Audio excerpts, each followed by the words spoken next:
Assalamualaikum warahmatullahi wabarakatuh. Perkenalkan, nama saya Ferdiansyah Fikri Fernanda dari 12 nomor absen 11. Pada kesempatan hari ini, saya akan mempresentasikan tentang bab 2 PKN yang berjudul Perlindungan dan Penegakan Hukum. Ada 3 pokok pembahasan yang akan kita bahas pada kesempatan kali ini. Yang pertama, hakikat perlindungan dan penegakan hukum. Yang kedua, peran lembaga penegak hukum dan dinamika pelanggaran hukum. Dan yang terakhir ada tata kelola pemerintahan yang baik atau good governance. Sebelum kita melanjutkan pembahasan pada bab pertama, kita harus tahu apa itu hukum. Hukum adalah peraturan yang berupa norma dan sanksi yang dibuat dengan tujuan untuk mengatur tingkah laku manusia yang selain itu tujuannya untuk menjaga keadilan dan ketertiban.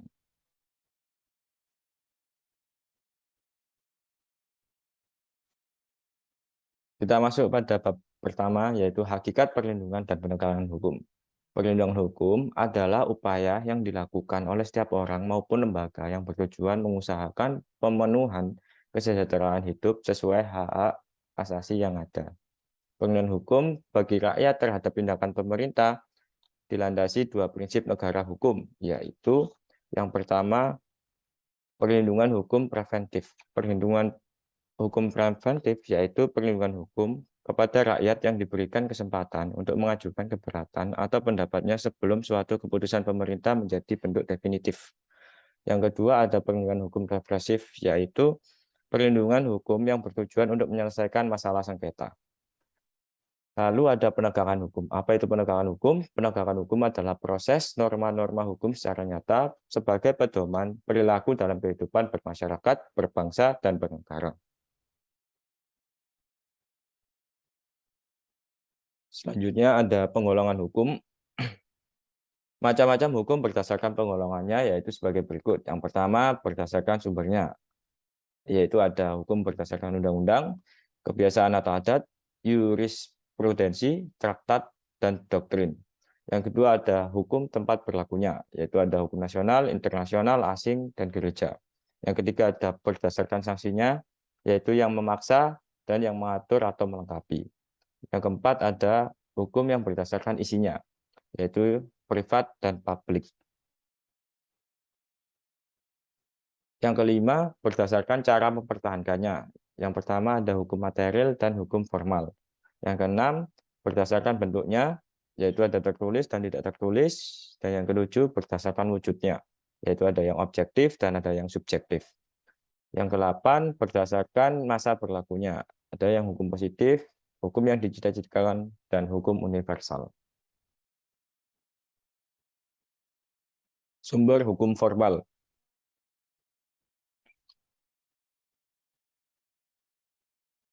Sumber-sumber hukum formal secara umum dapat dibedakan menjadi berikut ini. Yang pertama ada undang-undang atau statute. Yang dua ada kebiasaan atau custom. Yang ketiga ada keputusan hakim atau jurisprudensi. Yang keempat ada traktat atau treaty.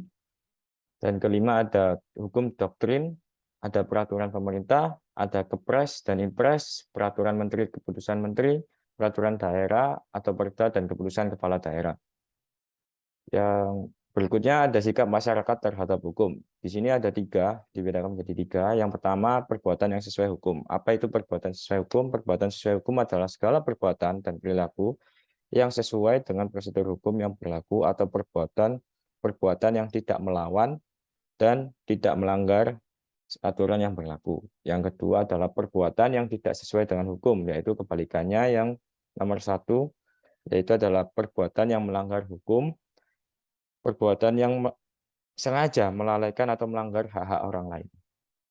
Dan yang ketiga, ada penerapan nilai norma di sekolah dan masyarakat. Ini lebih ke penerapannya dalam kehidupan sehari-hari. Selanjutnya, di sini ada susunan hukum dan tata urutan perundang-undangan. Ini berdasarkan ketetapan MPR nomor 3 tahun 2000. Yang pertama ada Undang-Undang Dasar 1945. Lalu di bawahnya ada TAP MPR atau ketetapan MPR RI. Yang selanjutnya ada undang-undang, ada peraturan pemerintah pengganti undang-undang, ada peraturan pemerintah, ada peraturan presiden, dan yang terakhir peraturan daerah.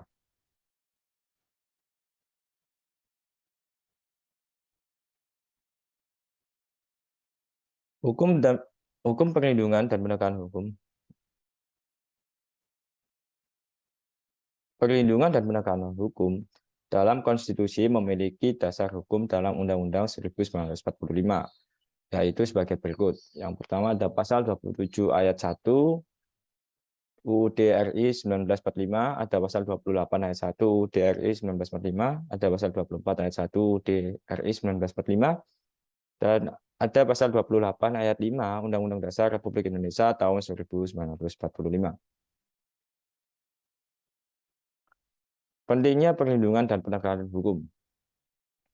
Tentunya perlindungan dan penegakan hukum sangat penting dilakukan karena dapat mewujudkan hal-hal berikut. Yang pertama, tegaknya supremasi hukum. Supremasi hukum di sini berarti hukum mempunyai kekuasaan mutlak untuk mengatur pergaulan manusia. Yang kedua, tentunya untuk menegakkan keadilan, sehingga setiap warga dapat menikmati haknya dan melaksanakan kewajibannya masing-masing. Dan yang ketiga, tentunya untuk mewujudkan perdamaian dalam kehidupan di masyarakat. Faktor-faktor yang mempengaruhi hukum. Yang pertama ada hukum itu sendiri.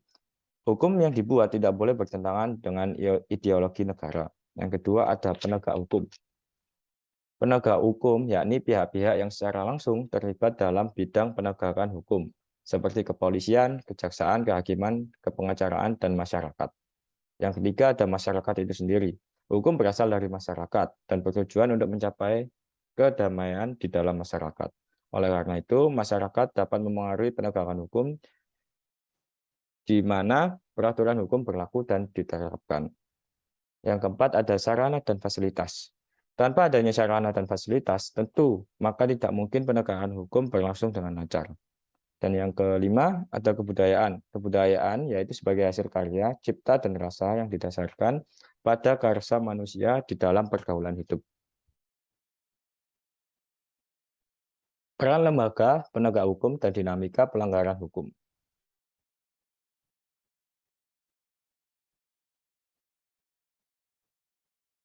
Lembaga penegak hukum. Yang pertama di sini ada Kejaksaan RI Republik Indonesia. Kejaksaan Republik Indonesia adalah lembaga pemerintahan yang melaksanakan lembaga penegakan hukum. Yang pertama ada Kejaksaan Republik Indonesia. Adalah lembaga pemerintahan yang melaksanakan kekuasaan negara secara merdeka, terutama pelaksanaan tugas dan kewenangan di bidang penuntutan. Yang kedua ada hakim sebagai kehakiman, yang bertugas untuk menerima, memeriksa, dan mengadili perkara hukum. Selanjutnya ada advokat atau penasihat hukum, seperti namanya, penasihat hukum yaitu biasanya ini sebagai pendamping tersangka atau terdakwa atau penggugat atau tergugat di pengadilan. Yang terakhir ada Kepolisian Negara Republik Indonesia yang berfungsi untuk memelihara keamanan ketertiban masyarakat, menegakkan hukum, serta memberikan perlindungan, pengayoman, dan pelayanan kepada masyarakat dalam rangka terpeliharanya keamanan dalam negeri.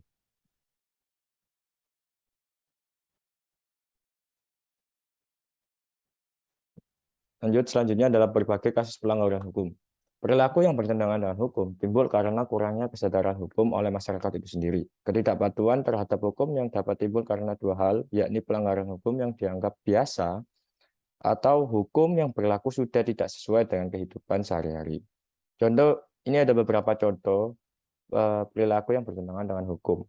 Yang pertama ada di bidang kehidupan keluarga, ada sekolah, masyarakat, bangsa, dan negara.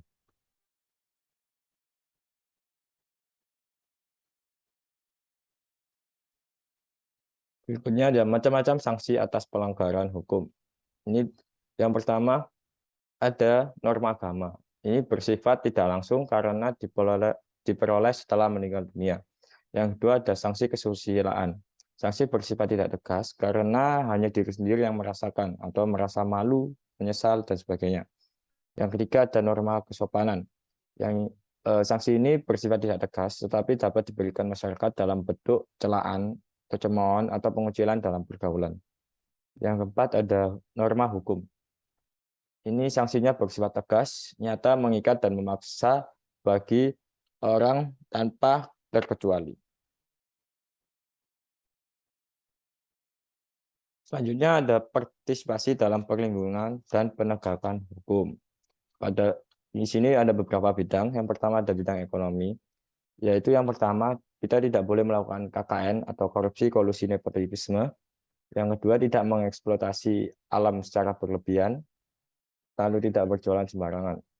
Yang kedua di bidang pertahanan dan keamanan, yaitu tidak membuat kerusuhan, tidak bergabung dengan organisasi terlarang, turut berpartisipasi dalam upaya bela negara. Dan yang ketiga ada bidang sosial, yaitu mengakui HAM tanpa memandang suku, agama, dan ras, membantu fakir miskin dan anak-anak yang terlantar.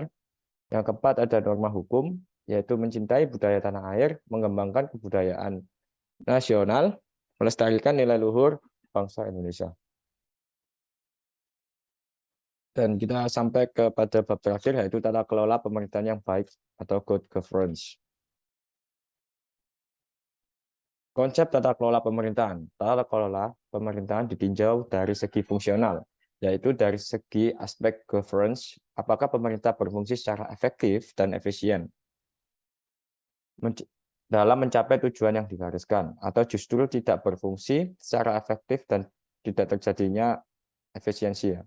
Sehingga diperlukan 3 kaki. Yang pertama, ada economic governance, yaitu yang meliputi proses pembuatan keputusan, seperti decision making process yang memfasilitasi terhadap equity atau kesetaraan, property atau kesejahteraan, dan quality of life atau kualitas hidup.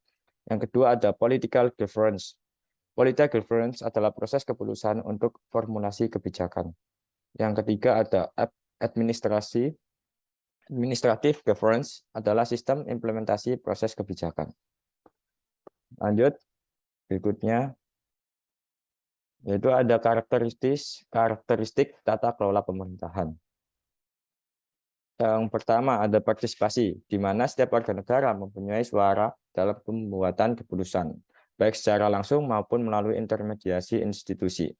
Yang kedua adanya aturan hukum. Kerangka hukum yang di sini harus dibuat secara adil dan dilaksanakan tanpa adanya perbedaan. Yang ketiga transparansi, yang dibangun atas kebebasan arus informasi. Yang keempat ada responsif, yaitu lembaga dan proses harus mencoba melayani setiap stakeholders. Selanjutnya ada consensus orientation, yaitu tata kelola pemerintahan yang menjadi perantara kepentingan yang berbeda untuk memperoleh pilihan terbaik bagi kepentingan yang lebih luas. Yang keenam ada efektivitas dan efisiensi, yaitu proses dan lembaga menghasilkan sesuai dengan apa yang telah digariskan dengan menggunakan sumber yang tersedia sebaik mungkin. Yang ketujuh ada akuntabilitas, yaitu para pembuat keputusan dalam pemerintahan, sektor swasta, dan masyarakat bertanggung jawab kepada publik dan lembaga stakeholders. Dan yang terakhir ada strategic vision, yaitu para pemimpin dan publik harus mempunyai perspektif good governance dan mengembangkan manusia yang luas serta jauh ke depan dengan apa yang diperlukan untuk dalam pembangunan. Sekian presentasi dari saya, kurang lebihnya saya mohon maaf. Wassalamualaikum warahmatullahi wabarakatuh.